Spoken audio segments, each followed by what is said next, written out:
morning, everyone. Thank you for joining our webinar this morning. I'm calling this webinar Notes from the Field, and I'm going to try doing something just a little bit different than what I normally see. I attend myself a lot of cybersecurity webinars, and typically what you get is presentations about a specific piece of software or some security solution. But what we wanted to share with you today was some real world experiences, what we've seen, recent security incidents, and some takeaways and things that we were able to learn from that. So roughly the agenda here, and if we have time, I'll try to fit all these things in. We'll see how it goes. But I'm going to tell you a little bit about myself, and then we're going to go over these recent security incidents that we assisted on. We're going to talk about some ways that you can, what you can learn from that, how you can protect yourself against some of these attacks. And then we're going to, after we talk about prevention, we're going to switch gears and focus on how you can effectively recover if you've been the victim of something like a ransomware attack. And the last thing, if we get to it, is I want to talk about the importance of system documentation and how it can be a real aid in not just managing your systems, but particularly in if you have to recover from something like a ransomware incident. And as Con mentioned, we're going to have hopefully time at the end to, if you have any questions, drop them in the chat, and we'll do a little Q&A at the end of my presentation. So just a quick little background about myself. As Con mentioned, I started in the industry back in 1988, I guess 37 years ago. Originally, I was just working at the hardware level, doing repairs, things at the electronics level. If you study electronics, there's a natural progression from passive components, resistors, capacitors, into transistors. That leads into integrated circuits, what we call chips, and then that quite naturally leads into the field of computers, which is where I wound up.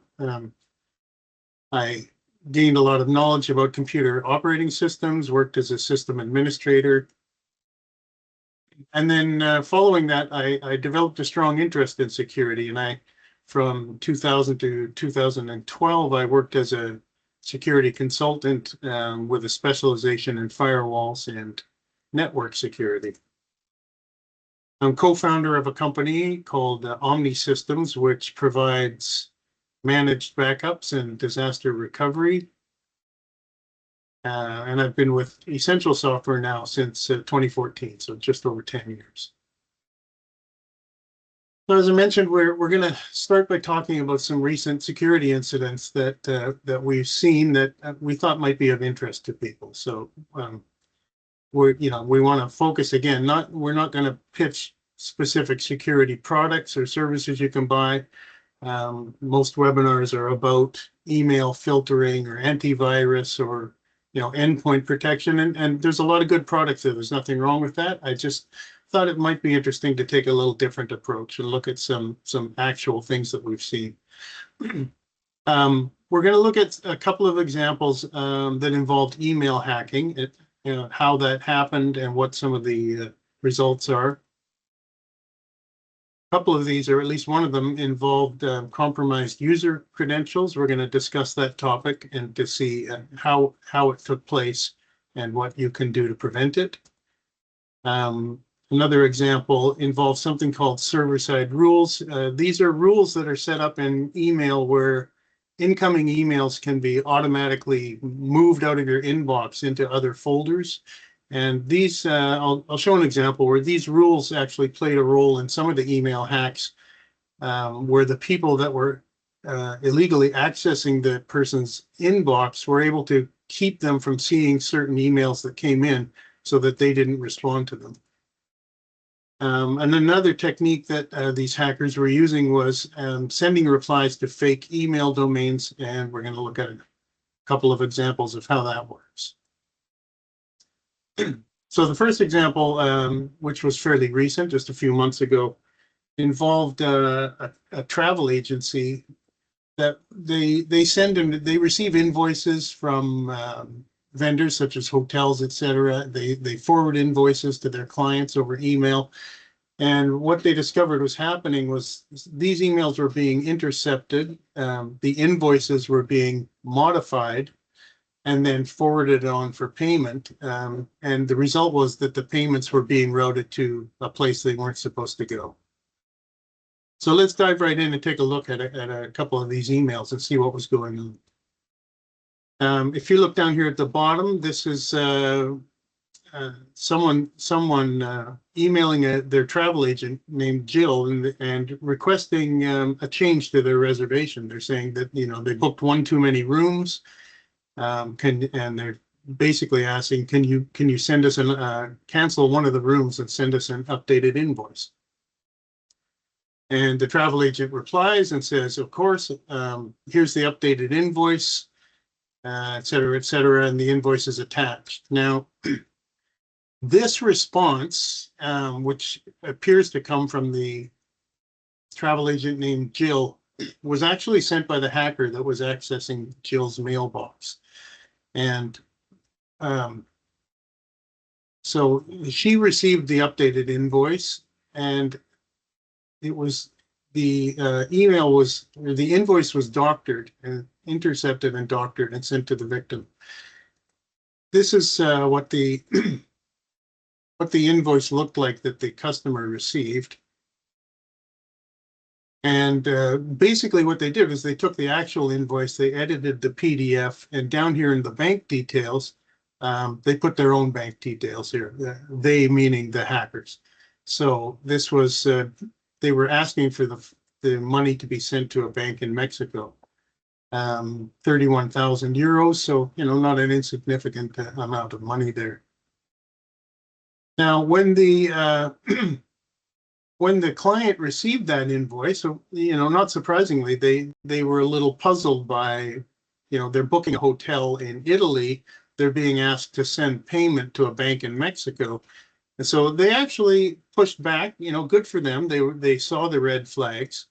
If you look down at the bottom of this email from the client, they're saying sending funds through a Mexican bank for payment to an Italian business has gotten the attention of my bank's fraud department, and rightfully so. I don't understand why I can't send money to an Italian hotel to a bank in Italy, et cetera, et cetera. And the hacker who is accessing Jill's email account responds back with a whole bunch of reassurance. I completely understand your concerns. Rest assured, we've used this account for transactions, many times. It's a well-established process. We've never encountered any issues with this method. All previous transactions have been completed securely. Your payment is in safe hands. We're fully committed to ensure everything proceeds. Just very reassuring, right? So the person raised their concerns, absolutely justified. The email, which is coming from Jill's actual email account, very reassuring, saying, don't worry, we've got you. This is all okay. There's reasons for it. So when we looked into how this was happening, at some point the people became aware that this money had been routed to the wrong bank, and we started to look into what was going on here. Well, the first thing we determined was the emails that were being sent to Jill's client were legitimately coming from Jill's email account. This wasn't a simple case where, you'll sometimes see fake email addresses that look pretty trivially fake. Like they'll say they're from, Joe Smith, but the return address is some Gmail account completely unrelated or something. These emails weren't like that. They were legitimate emails coming from the travel agent's own email account. And the way that they were able to mess around in her email without her noticing was that they had set up these server-side rules.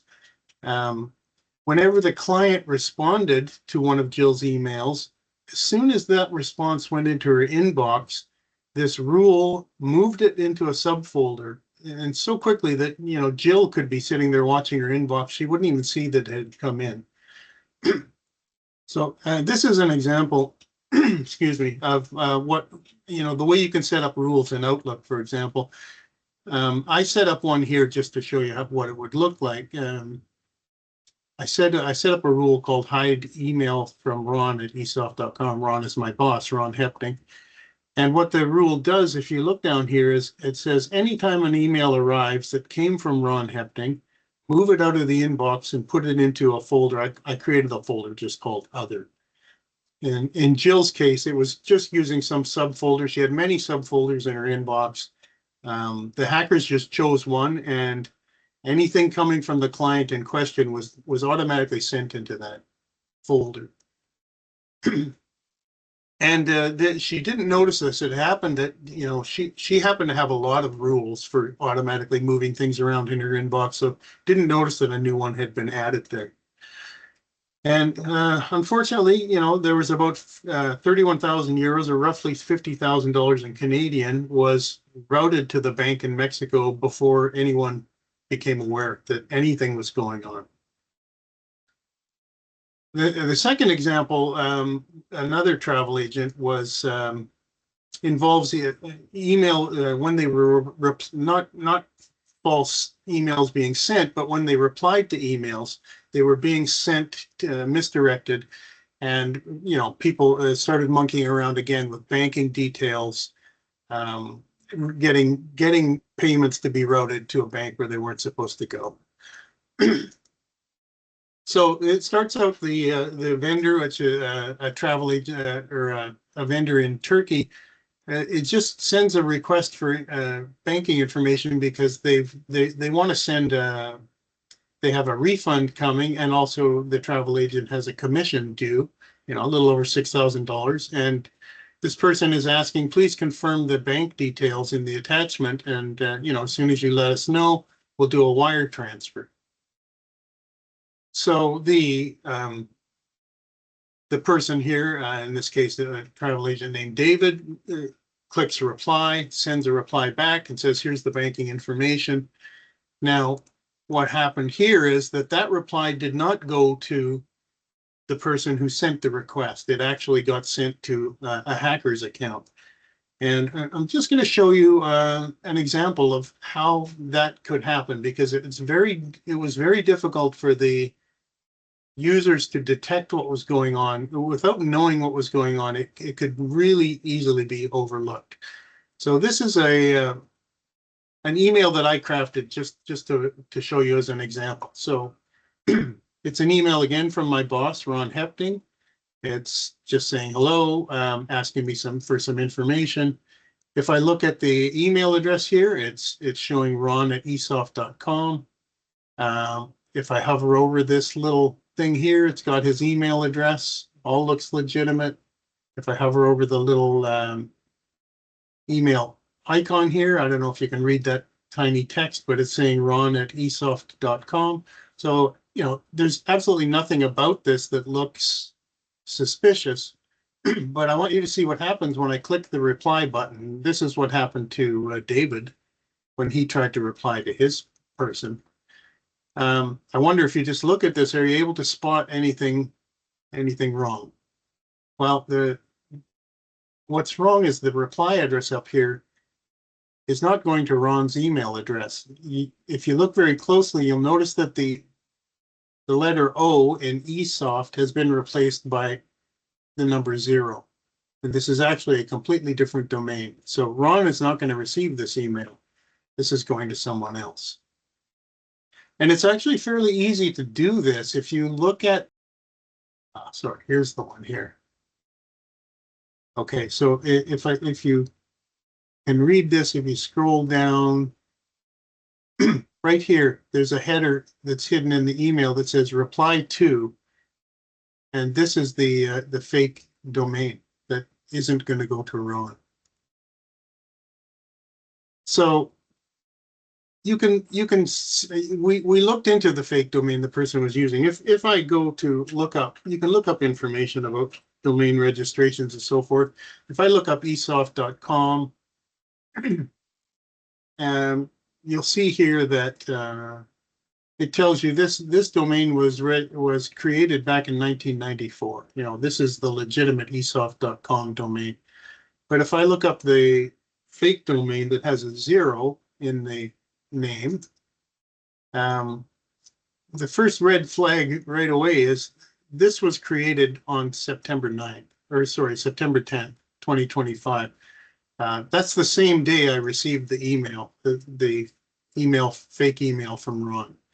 So that's something to keep in mind. You know, a lot of these hackers will register domains just specifically for criminal purposes, and they're usually not well established. They're often created right at the time of the event. I saw in the news recently a very similar example where with misdirected replies. This happened to be the city of Surrey where I live. They were defrauded over $2 million after being tricked into sending money into the wrong account from a fake email. So, I mean, this kind of thing is certainly happening out there. So the question arises, you know, in Jill's case, the hacker was using her credentials to access her email. And the question is, you know, how did that person get her credentials to begin with? Well, one way you can have your credentials stolen is through fake websites. You know, you get an email that tries to get you to log into a website, but it's actually not the real website, probably uses a fake domain like we just looked at. If you enter your username and password there, the person who's running that fake website captures that information. If you've used that username and password anywhere else, they may have the keys to multiple websites. Another way that credentials are stolen is you don't have to go to a fake website. You may have credentials in a website that has been hacked. And there's a you know, recent incidents here again, back in just June of this year, estimated 16 billion passwords were leaked from hacks at Apple, Facebook, Google, and others, right? So websites do get hacked, and if your credentials are in there, you know, they can be stolen. There's a website here. You can make a note of this link, or I'll provide it later. It's called haveibeenpwned.com.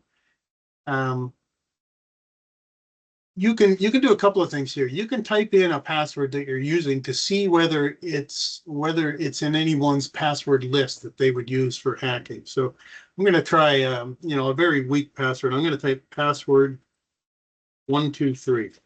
And say, is this password in your database? And you can check any of your own passwords if you like this.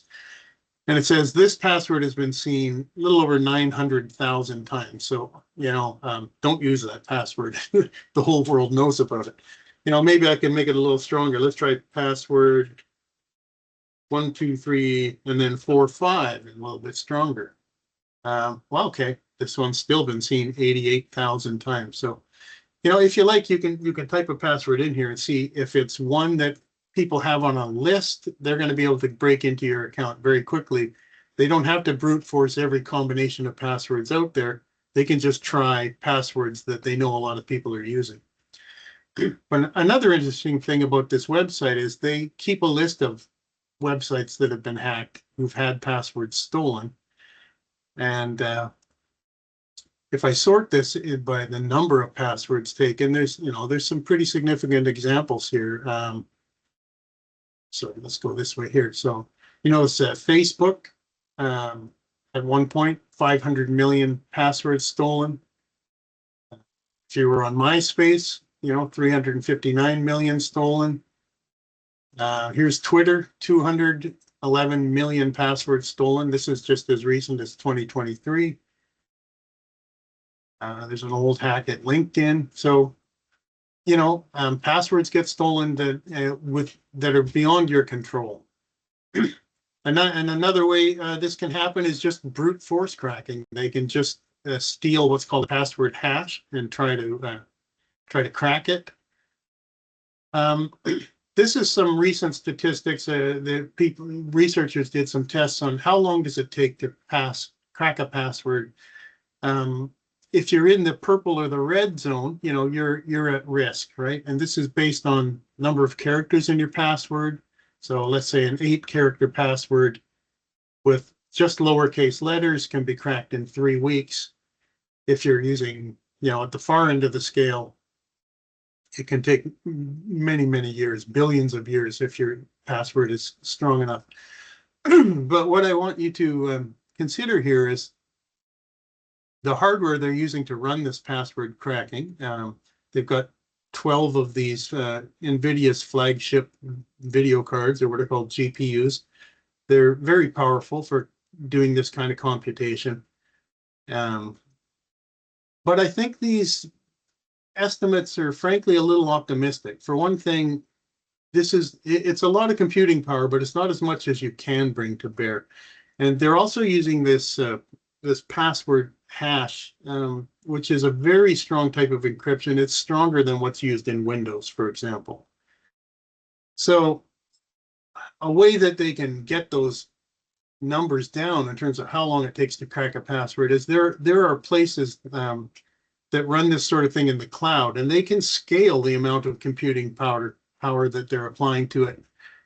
Cloud resources can be scaled incredibly large. It's just a matter of how much money you spend. So there are places like this website where you can pay them to crack passwords for you. This is touted as for ethical purposes, but what's to stop you? You'll notice here that they can do Windows passwords, which is what's called an NTLM. They have all sorts of other different ones. They talk about cracking Wi-Fi passwords. You can crack Office passwords, Word, Excel, PowerPoint, etc. So basically, if you want to pay money, you can have them work on cracking the passwords, and the more money you're willing to pay, the more computing power they will apply to that task. So just another method that passwords can be compromised. So, what can we learn from this? Well, the first thing is, obviously, you want to use strong passwords. So lots of characters, 8, 10, 12, some people 16 characters, random characters, a mix of all sorts of different things. But the really important thing is don't use the same password in more than one place, or don't use the same password all over the place, because if one place you're using it gets hacked, they now have the keys to all sorts of places, like, for example, your email, right? I like to recommend using a password manager. One that we use at ESS, I find very good, is called RoboForm. It will save complex passwords for you and even enter them automatically. I'll show you that in a moment. And it also gives it has a nice little tool for generating secure passwords. You can set the length of the password, what sort of characters you want involved, and it'll generate nice, strong, secure passwords for you. And save them so that you don't, you'll have secure passwords, but you don't have to deal with trying to memorize all of these long, cryptic looking things. And then the last thing is multi-factor authentication. If you're using multi-factor authentication, then the person needs more than just your username and your password, and that's helps in a great number of cases. So I'll show you an example. We use multi-factor authentication for remote desktop here at ESS. If I'm going to log into a server, I'll get my login prompt here. And when I log in, it doesn't just directly go in. It stops me here and it says, okay, I need to provide some more information. I can ask it, I can ask it to call me, or I can send a push to my phone number. So when I click on that, it comes up on my phone. I'm clicking it right now. And there it is. I'm into the remote desktop session. So in this case, if you were trying to do this and had only my username and password, I would see the prompt come up and I would not approve it because I know it wasn't me. You can do the same thing with Cloud Suite Industrial. It also can enable multi-factor authentication. It's a good thing to do. So if I go here to log into my Cloud Suite, I'm going to get my RoboForm to enter my credentials for me. But after username and password, it's coming up to this prompt where I have to enter a code. They've sent a text to my phone, and just gonna pull it off here. And click continue. And there it is. I'm back to the familiar Cloud Suite Industrial. Now, to set up multi-factor authentication in Cloud Suite and Infor Cloud, it's quite simple. You go into the OS application, you go to General Settings and Security, General Settings, and you'll see here there's an option for MFA, multi-factor configuration. You have a choice between enable or enforce. If you choose enable, it makes multi-factor optional for your users. If you click enforce, it forces everyone to use it. And you can choose from a number of different methods. I'm using just plain SMS or text message, but it also supports Duo and various other ones. When I set it up for text messaging, it just takes me here where basically I just have to enter my phone number. I'll point out, it says here only US mobile numbers are supported, but in fact it works for Canada because we also have the same country code +1. So not a problem with that. And then as you saw, when this is enabled, it requires you to do this extra step when you're logging in. You have to receive the code or the push to your phone and enter it to get in. Other types of security threats besides compromised credentials. Well, I mean, that's certainly one way that you can be attacked. But some recent statistics here show that compromised credentials, this column over here, is pretty high. It's a pretty common method of attack, but even more common is what they call exploited vulnerabilities. So these are software bugs or vulnerabilities that are found, and people can hack you. It's nothing to do with your credentials. So because of this, just trying to prevent being hacked, it's a bit of a losing game. Even if you apply patches, the moment they come out, in a lot of cases it may not be enough. This is due to something that are called zero-day vulnerabilities. So zero-day means it's a newly discovered software vulnerability that there's no patch available for yet. And the most prized from a hacker's point of view, of vulnerabilities are ones that can be exploited remotely. They don't have to be on your internal network. They can get at you from the internet. And sometimes they can just enable completely arbitrary code execution. They can run or do anything essentially on your systems. One way that these things are found, so-called 0 days, is they use a technique called fuzzing.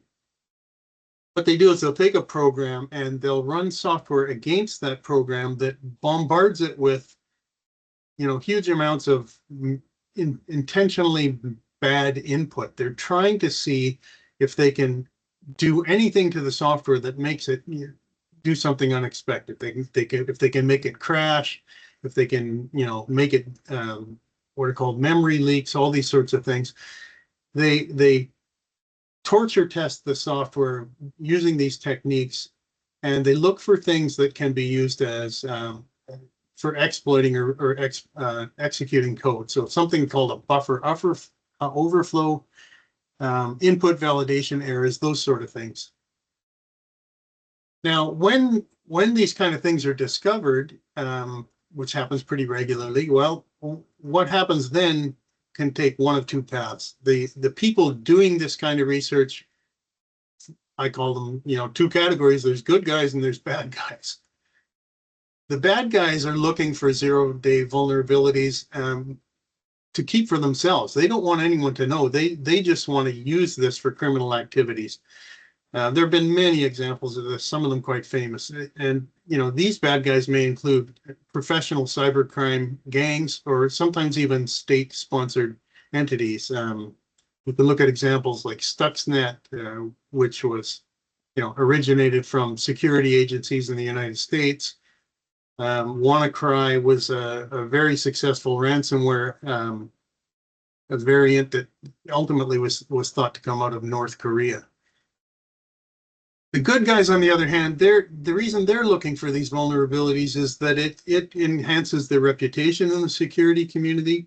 And there are also prizes awarded for people that find these bugs, so that the people like Apple offer, you know, sometimes up to $1 million if you can find a bug that allows their software to be hacked so that they can fix it.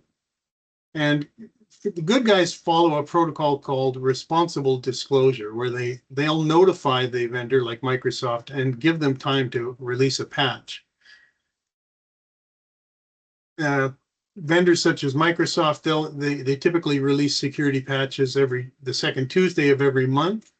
But what happens is, as soon as those patches come out, it sets off a bit of a race between people who are, you know, trying to patch their systems and bad guys who are trying to get into their systems.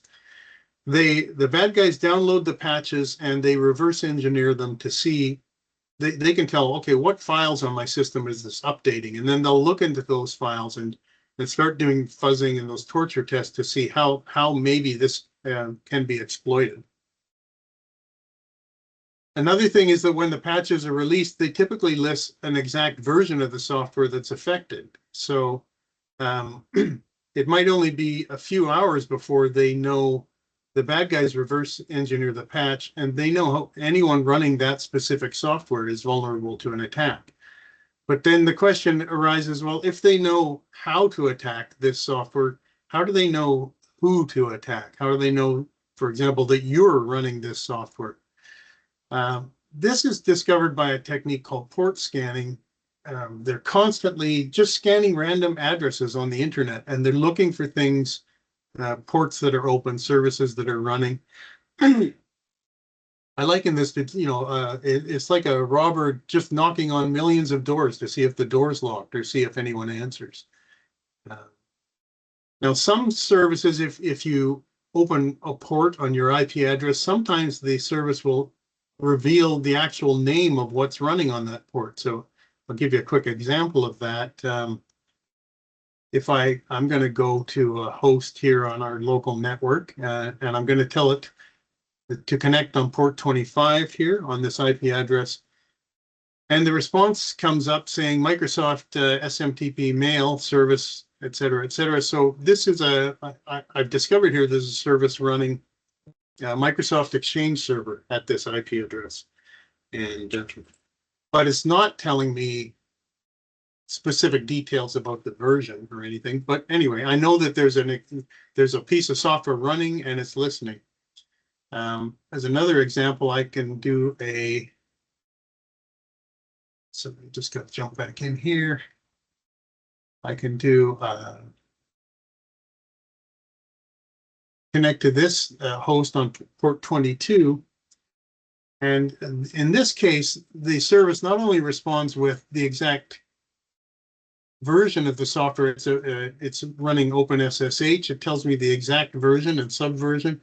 It's also telling me the operating system that it's running on. It's Ubuntu Linux, and again, the actual version of the software that's running. So, you know, this is what happens is that they compile a database of those addresses, and they know what's running there. Now, if the software doesn't provide them with the exact version, it can be sometimes determined by a technique called fingerprinting. And what they do here is, again, they'll send malformed input and look at how the thing responds, and they can sometimes identify exactly what version of the software is running from that. And I'll show you another example. If you remember our Exchange server that was running, where it showed us that it was Exchange Server, but didn't tell us much more. Now I'm going to hit the same IP address here with this program called Nmap, and I'm going to ask it to fingerprint the service that's running there. It's going to take a few seconds. It's trying a few things. It's bombarding it with strange packets and abusing the protocol to see what it can get. Now it comes back and again, not only tells me that I've got Exchange Server running on port 25, but in this, after fingerprinting, it's actually telling me the exact version of the software that's running on that host. So as they scan all these numbers, they find things that are running, they'll find the version of the software that's running, and they'll just put it all in a big database. So now let's say a patch comes out and they go, oh, there's a vulnerability in SharePoint server if you're on this particular version. They can just go to their database and right away pull up a list of places where they've already know that software and that version is running. So, you know, how can you win this race against the attackers? The bad news is, really, you can't, at least not all the time. So for that reason, you know, this constant losing race against bad guys, and then, you know, emerging threats that are coming out now, like everyone's heard about AI, but you know, what they can do with AI is getting to be pretty scary too. Here's an example where you've heard of deepfake audio. You can make an audio call that sounds, you know, that fakes someone's voice. A company in the UK had almost $250,000 US stolen as a result of a phone call where the company's CEO was being impersonated with the deepfake audio. There's also, they can do deepfake videos. So this is an example I thought was really interesting. It's a professor who had come up with a digital avatar of herself that could deliver lectures. And what she was experimenting with is this digital avatar could deliver her lectures and translate into up to 80 different languages. Very useful thing. But the thing that really struck me about this was that the resemblance of her digital avatar was so convincing. It says her own family couldn't tell the difference between herself and the on-screen avatar. So, you know, if your own family can be fooled, all bets are off. And then there's another recent example of a conference call that was using deepfake avatars or video. In this instance, $25 million was stolen from a financial worker where he was in a video call where the poor guy, every other person in the video call was a fake. He thought he was in a video call with the company's CFO and other people that he works with that he would have, you know, recognized and known their voice. But the whole video call was a fake. Everyone in it but him was fake, and he was tricked into sending 25 million to where it wasn't supposed to go. So, given the difficulty of preventing all these things, I'm going to switch gears and talk about how to focus on recovering. You know, in the old days, if you were tricked into something, you know, maybe you opened a virus in your email, it might immediately trigger a ransomware attack. Just go out and encrypt everything on your network. People learned about backups, and you know, it became less successful for the attackers because people were getting more diligent about backing up. So what they started to do now, what I saw happening was they would gain access, maybe they'd get into your systems, but they didn't immediately launch a ransomware attack. They would snoop around, look into your systems. How are you doing backups? Where are your backups being stored? And then before they launched the attack, the first thing they would do was destroy all your backups. This actually happened to a client of ours a few years ago. It was very unfortunate. Now, if your data is in the cloud, you know, it's not your responsibility. You've effectively outsourced that data protection. But if you have data on premise, you really need to make the distinction between offsite backups and offline backups. So, for example, the customer that we had that was affected, they felt secure. They said, no problem, we've got offsite backups. But the problem was those offsite backups could be accessed from the server. That's how they were doing the backups. And the attacker was able to, find them, track them down, and delete them. There is something called immutable backups, which means you write the backup and then it is impossible to change or delete for a certain period of time. And if they had been using immutable offsite backups, they may have been safe, but in their case, they weren't. So let me show you a quick example of how we do backups here at ESS. It's a little bit complex, but just to give you some ideas. We've got a group of computers and laptops, and we've got various numbers of virtual machines and servers running here. And we have different machines where we're storing data, network attached storage. So 3 or 4 of these devices. The computers and laptops are accessing data here on these 2 NAS devices. And on a daily basis, these virtual machines are backing up. If you follow the blue lines, they're backing up their data onto different repositories.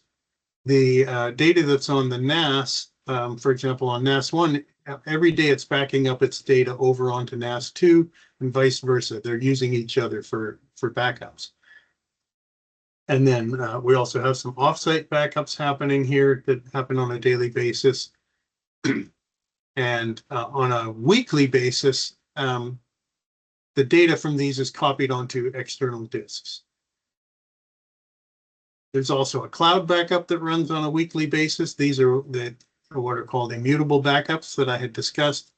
And then on a bi-weekly basis, those offline disks are rotated. We have another set of disks that backups are copied to, and there's also a bi-weekly cloud backup, again, immutable in the cloud. So what does this get you in terms of redundancy? Well, I'll just just as the example, I'll use the data here on NAS 1. It's backed up daily to NAS 2. So we start with 1 copy on NAS 1, rather. That's 1 copy on 1 piece of media. And on a daily basis, it backs up to NAS 2. We now have 2 copies of that data on 2 different media. And then on a weekly basis, it creates a separate backup on NAS 2. We've now got 3 copies still on 2 media. Then we do the weekly backup to the external disk. We're now up to three types of media, and we've got 4 copies of the data. We do the offsite cloud backup on a weekly basis. That introduces a 4th type of media. In this case, the external backups of the second NAS also include the data. This is the data that's on NAS 1. So this is essentially a backup of the backups. Both those copies go to the external disk. We're now up to 5 pieces of media with 7 copies of our data. And then we rinse and repeat for the external disk on week 2, the cloud backup on week 2, and the external disk on here from week 2. At the end of the 2-week period, we've got 11 copies of our data on 7 different types of media. And I thought it might be worthwhile just giving an example of how much a strategy like this actually costs. So we've got our offsite backups here, a pair of disks, a cost of $480. We've got some slightly larger disks over here, $790. And then some 14 terabyte disks, quite a few of them. So, in total, this is a lot of data. We're talking about 120 terabytes of data. This was an initial cost of $3,800 for all of these disks. And then the cloud backups, we're paying $78 a month for 11 terabytes of storage. And then over on here, smaller amount of data for a total of $90 a month. And now I want to show you a slightly simplified example of this. This is something that was actually running at one of our clients who was hit with ransomware. And we'll see the results of that in a moment. They're accessing data on a number of virtual machines, and these are backed up to a disaster recovery appliance on a daily basis. So they have upwards, they've got a Monday, Tuesday, Wednesday, Thursday, upwards of 7 backups at least on there. And on a weekly basis, that gets copied onto one of 2 external disks. In terms of what they've got for redundancy, well, the backup appliance itself has at least 7 copies of their data, but it's just on one piece of media. They do the weekly backup to one external disk. Now they've got 2 types of media, and then the other external disk up to 3 types of media. So lots of copies of their data in 3 completely different places. In terms of the cost of this, they're paying $200 a month for the disaster recovery appliance. That's a managed service from the company that I mentioned earlier. And the 2 offsite disks that they were rotating were a cost of $200 each. So, relatively low cost here. Now, this is the results of what happened when they actually had a ransomware attack a couple of years ago. The first server, unfortunately, was completely wiped out, all of the data encrypted. The second server, same thing, completely wiped out, everything gone. Their backup appliance, well, the hackers found that, deleted everything on it, or encrypted it. Their offsite disks, they were offline, sorry, not offsite, offline, and the hackers couldn't touch them. So at the end of the day, these 2 disks, which cost them $200 a piece, it was a $50,000 ransom being demanded. These 2 disks wound up being worth $25,000 a piece because we recovered everything that was destroyed from those disks. Last thing I want to talk about quickly is documentation. I think this is often an overlooked aspect of disaster recovery. What I see in a lot of companies is that there's sometimes just a small number of personnel who really hold a lot of key technical knowledge about the systems. I know companies where there's 1 person that really holds all the keys, right? You become very reliant on that person, and what happens if they're not available? In an ideal world, any good IT consultant could come into your business and help you with whatever needs to be done. But the reality is, if someone comes in who's unfamiliar with your systems, it's going to take them more time just to get oriented and figuring out what you've got and where it is and how it's connected. They'll spend so much time doing that as opposed to actually diving in and fixing anything.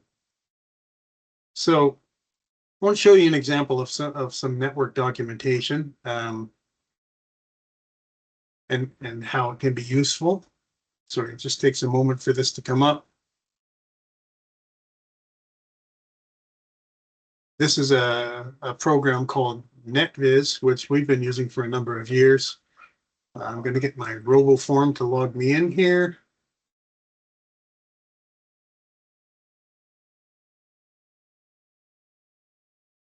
The system this is on is admittedly a little slow, but we're not concerned about performance on this system, just the fact that we have the data available when we need it.